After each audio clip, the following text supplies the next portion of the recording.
무용교회에서 유용교회로 오늘의 묵상입니다. 오늘은 고린도전서 9장 1절에서 13절까지 말씀을 묵상하겠습니다. 성경 말씀을 듣겠습니다. 내가 자유인이 아니냐 사도가 아니냐 예수 우리 주를 보지 못하였느냐 주 안에서 행한 나의 일이 너희가 아니냐. 다른 사람들에게는 내가 사도가 아닐지라도 너희에게는 사도이니 나의 사도됨을 주 안에서 인친 것이 너희라. 나를 비판하는 자들에게 변명할 것이 이것이니 우리가 먹고 마실 권리가 없겠느냐. 우리가 다른 사도들과 주의 형제들과 게바와 같이 믿음의 자매된 아내를 데리고 다닐 권리가 없겠느냐. 어찌 나와 바나바만 일하지 아니할 권리가 없겠느냐. 누가 자기 비용으로 군복무를 하겠느냐. 누가 포도를 심고 그 열매를 먹지 않겠느냐. 누가 양떼를 기르고 그 양떼의 젖을 먹지 않겠느냐. 내가 사람의 예대로 이것을 말하느냐. 율법도 이것을 말하지 아니하느냐. 모세의 율법에 곡식을 밟아 떠는 소에게 망을 씌우지 말라 기록하였으니 하나님께서 어찌 소들을 위하여 염려하심이냐. 오로지 우리를 위하여 말씀하심이 아니냐. 과연 우리를 위하여 기록된 것이니 밭 가는 자는 소망을 가지고 갈며 곡식 떠는 자는 함께 얻을 소망을 가지고 떠는 것이라. 우리가 너희에게 신령한 것을 뿌렸은즉 너희의 육적인 것을 거두기로 과하다 하겠느냐. 다른 이들도 너희에게 이런 권리를 가졌거든 하물며 우리일까 보냐. 그러나 우리가 이 권리를 쓰지 아니하고 범사에 참는 것은 그리스도의 복음에 아무 장애가 없게 하려 함이로다. 성전의 일을 하는 이들은 성전에서 나는 것을 먹으며 제단에서 섬기는 이들은 제단과 함께 나누는 것을 너희가 알지 못하느냐. 오늘 말씀은 바울의 사도직에 대해 다루고 있는데 바울 자신이 사도직을 감당하며 사도의 권리를 누릴 수 있었지만 그렇게 하지 않고 경제적인 희생을 감수하면서까지 고린도 교인들에게 올바른 복음을 전하였다고 말씀합니다. 여러분, 사도의 의미가 무엇입니까? 보내진 자입니다. 보내진 자라는 말은 너무나 중요합니다. 누군가가 바울을 보낸 것입니다. 거기에는 바울의 의견이 중요하지 않다는 의미가 있습니다. 보내진 자는 어떤 일을 하게 됩니까? 보낸 자의 명령을 따르게 됩니다. 예를 들면 여러분이 회사를 다닌다고 생각하십시오. 회사에서 발령 통지를 받았습니다. 홍길동 과장은 제주도 공장 관리직 소장으로 발령한다는 메시지를 받았습니다.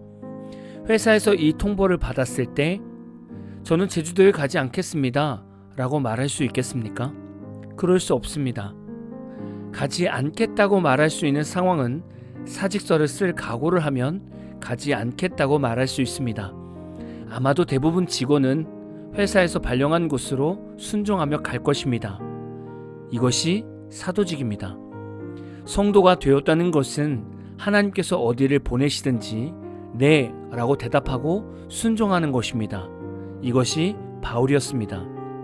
저와 여러분은 한 번쯤 꼭 생각을 해보아야 됩니다.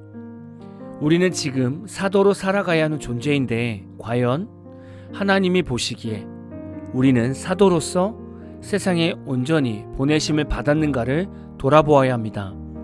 하나님이 바울을 왜 이방인에게 보내셨을까요? 복음을 온전히 전할 자가 필요하셔서 보내신 겁니다. 보내진 자는 보낸 자의 의중을 명확하게 깨닫고 실천해 가야 합니다.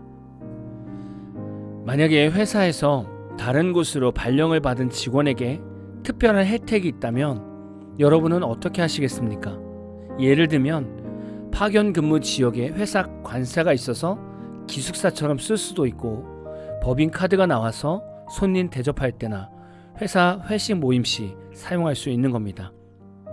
이런 것들이 발령받은 직원의 권리라고 생각해 보십시오. 누가 이 권리를 쓰지 않겠습니까? 당연히 누릴 것입니다. 그런데 만약에 회사의 경제적 사정이 좋지 않다면 직원은 어떻게 할 수 있을까요? 여러분이라면 어떻게 하시겠습니까? 직원이 회사가 어렵다고 회사 관사를 쓰지 않고 자신의 돈으로 월세를 얻는다든지, 회사 카드로 회식하지 않고 자신의 돈으로 직원들과 회식을 하는 겁니다. 이렇게 하는 이유는 아주 단순합니다. 회사가 더 어려워지지 않게 하려는 것이죠. 회사가 어려워지지 않아야 자신도 그 회사에서 존재할 수 있기 때문입니다. 만약에 주변에 이런 직원이 있다면 다들 미련하다고 말할 것입니다. 회사에서 쓰라고 준 돈인데 왜 회사 돈을 쓰지 않고 개인 돈을 쓰냐고 나무랄 것입니다. 그런데 지금 바울이 딱 그렇게 하고 있습니다. 바울은 고린도 교회가 재정적으로 힘들다는 것을 잘 알고 있었습니다. 물론 고린도 교회가 재정적으로 어렵다고 말해도 바울이 자신의 사역을 도우라고 말한다면 고린도 교회는 어떻게 해서든지 바울을 도와야 했을 것입니다. 그러나 만약에 고린도 교회가 바울의 사역비를 지원한다면 고린도 교회 재정이 더 안 좋아질 것입니다. 이런 교회 사정을 사도 바울은 너무나 잘 알고 있었습니다. 그래서 바울은 자발적으로 경제 활동을 하며 사도직을 감당했습니다. 사도 바울이 왜 자신이 자발적으로 경제 활동을 하며 사역을 했습니까? 재정적으로 어려운 고린도 교회를 보살피고 다시금 교회가 일어날 수 있도록 도와준 것입니다. 그리고 복음의 진리와 순수성 때문에 그렇게 한 것입니다.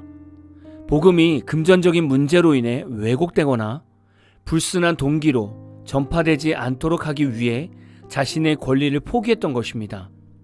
사실 요즘 목회자들은 교회에서 생활비며 자녀 교육비며 사택 관리비와 개인 차량 주유비까지 지원을 받습니다.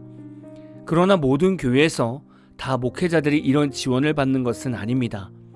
재정적인 어려움이 있는 교회는 목회자에게 사례비 하나 주기도 버거워합니다.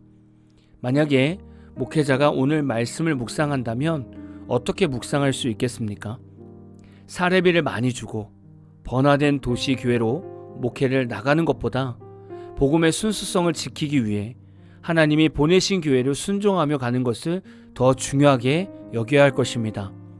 때론 목회자가 사역지를 정할 때 하나님께서 보내신 교회나 복음의 순수성을 잃지 않기 위해서 성령의 감동을 따라 교회를 정하는 것이 아니라 목회의 은퇴 이후 노후에 도움이 될 만한 교회를 선택하거나 사례비를 많이 주는 교회를 선택하거나 성도들의 섬김을 잘 받을 수 있는 교회를 우선적으로 선택하기도 합니다.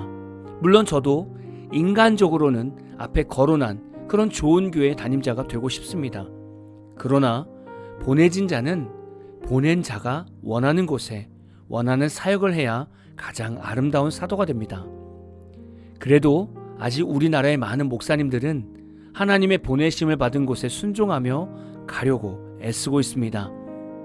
성도도 마찬가지입니다. 성도는 하나님께서 세상으로 보낸 자입니다. 하나님께서 성도들을 세상에 왜 보내셨습니까? 뭘 하라고 보내셨습니까? 성도와 그의 가족이 잘 먹고 돈 걱정 없이 펑펑 쓰며 편하게 잘 살으라고 세상으로 보내셨습니까? 성도도 마찬가지로 복음의 순수성을 잃어버리지 않고 복음을 전하는 성도로 살으라고 직장과 사업장에 보내신 것입니다. 우리는 내가 원하고 바라고 기대하는 것을 얻으려고 하지 말고 하나님이 원하고 바라는 것을 순종하려고 노력해야 합니다. 목회자와 성도의 작은 헌신이 불신자 누구에게는 경제적, 환경적, 상황적으로 큰 도움이 됩니다. 만약에 지금 여러분이 서 있는 곳에 하나님이 바울처럼 여러분을 사도로 그곳에 세우셨다면 여러분은 복음의 순수함을 위해 어떤 사역을 하시겠습니까? 그리고 예수 믿지 않은 가족들을 위해 무엇을 하시겠습니까? 이번 한 주간 동안 사도로서의 삶을 깊이 묵상하는 한 주가 되시기를 진심으로 축복합니다. 오늘 제가 마무리 기도하고 마치겠습니다. 사랑의 하나님 감사합니다.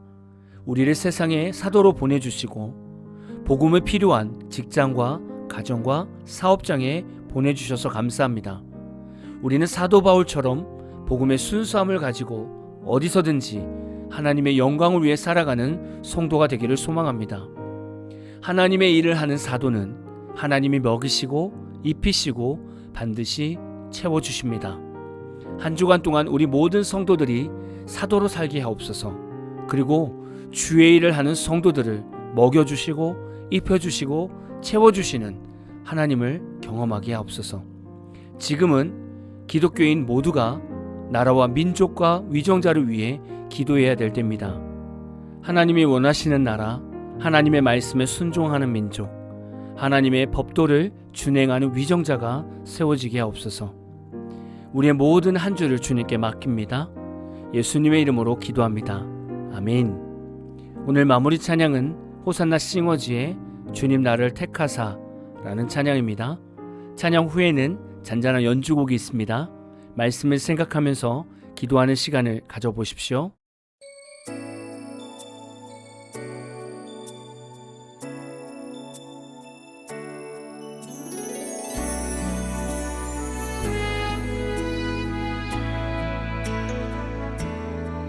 주님 나를 택하사 잃어버린 자에게 아버지의 사랑을 나누게 하시네. 어둠을 밝히며 차가운 마음 녹이는 진리의 빛 전하게 하소서.